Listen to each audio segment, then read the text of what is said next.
বিসমিল্লাহির রহমানির রহিম। ভাই ও বোনেরা, যে যেখান থেকে আমাকে দেখছেন এবং শুনছেন, আপনাদের সবাইকে আবার সালাম, আসসালামু আলাইকুম। আশা করি আপনারা ভালো আছেন, আমিও ভালো আছি। UK property gossip by Tasmina YouTube চ্যানেলের পক্ষ থেকে জানাই শুভেচ্ছা। আজ জুন মাসের 21 তারিখ, শনিবার 2025। এই মুহূর্তে লন্ডনের তাপমাত্রা আছে 28 ডিগ্রি সেলসিয়াস। তবে এটি বিকেল 3টার দিকে হয়ে যাবে 33 ডিগ্রি সেলসিয়াসের মতো, মানে সেই রকম চরম গরম বলতে পারেন। তো খুব ভালো এটা আমার জন্য, আমার মতো আরও অনেকেই যারা আছেন ভিটামিন ডিতে ভুগেন তাদের জন্য। তো যা হোক, এখন যে বিষয়টি নিয়ে কথা বলতে চাচ্ছি সেটা হলো যে সিলেটে মোমেন ও আনোয়ার সহ 288 জনের বিরুদ্ধে বিস্ফোরক আইনে আরেক মামলা হয়েছে।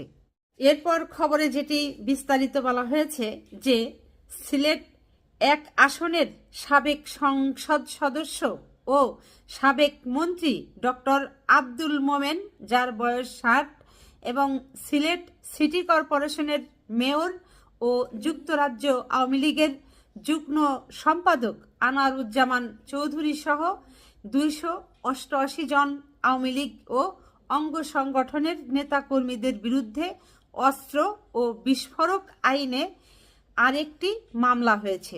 তো যা হোক, মূল কথা হলো যেটি যে সিলেটে আওয়ামী লীগের নেতাদের নামে এবং আওয়ামী লীগের যে অঙ্গ সংগঠন আছে এই অঙ্গ সংগঠনের নেতাকর্মীদের নামে নতুন করে মামলা হয়েছে।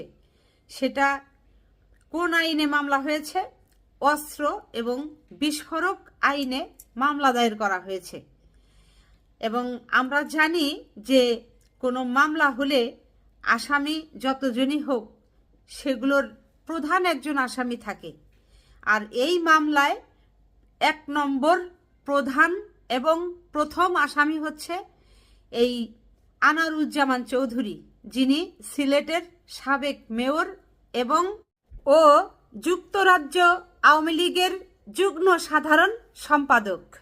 এরপর মামলায় যেটি বলা হয়েছে যে সিলেট নগরীর দরগা গেট এলাকায় নূরজাহান ক্লিনিকের সামনে বৈষম্য বিরোধী ছাত্র জনতার এক দফা দাবি এবং ছাত্র জনতার উপর হামলার প্রতিবাদে চলমান আন্দোলনে অংশ নেয় মামলার বাদী।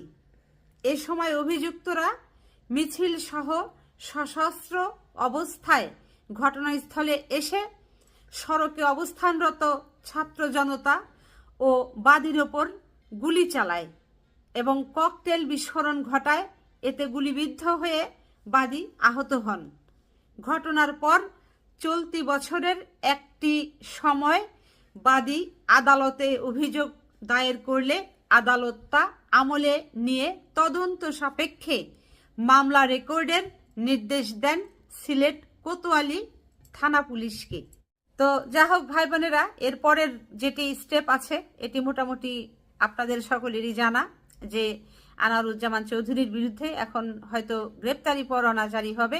গ্রেপ্তারি পরোয়ানা জারির পর পুলিশ তাকে তার বাসার ঠিকানায় যখন ধরতে যাবে তাকে খুঁজে পাবে না, তখন পুনরায় আবার বিজ্ঞপ্তি জারি হবে এবং এরপর আস্তে আস্তে আরও যেগুলো এক এক করে যে ধাপগুলো আছে সেগুলো সম্পন্ন হওয়ার পর ওই ইন্টারপোলের সর্বশেষ সাহায্য চাওয়া হবে এবং ওই ইন্টারপোলের চিঠি যদি এই যুক্তরাজ্যে আসে তখন যুক্তরাজ্য কর্তৃপক্ষের চোখের সামনেই তো এই আনোয়ারুজ্জামান চৌধুরী ঘোরাঘুরি করছে, তার সব কিছুই তারা জানে।